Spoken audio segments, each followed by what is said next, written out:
சொல்லல. அதிமுகவை கைப்பற்றினார் எடப்பாடின்னு சொல்லல.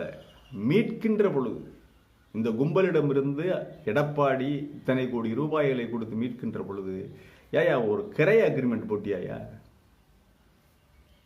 நாளது தேதி முதல்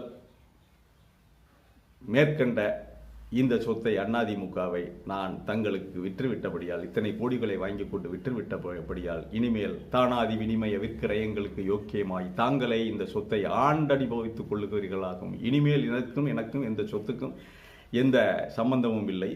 சொத்து விவரம், இதன் அடியில் கண்ட சொத்து விவரம், மேற்படி அதிமுகவும் அதன் தலைமை கழகமும் அதன் எக்ஸெட்ரா அப்படின்னு சொத்து விவரத்தை எழுதி ஒரு கிரைய டாக்குமெண்ட் போட்டுருக்க கூடாதா? நீங்கள் தான் கிரைய டாக்குமெண்ட்லாம் அருமையாக பண்ணிடல. கொடநாட்டில் எடுத்த கிரைய டாக்குமெண்ட்டு ஏற்கனவே சசிகலா அதை ஒரு ரீசைக்கிள் பண்ணாராம்.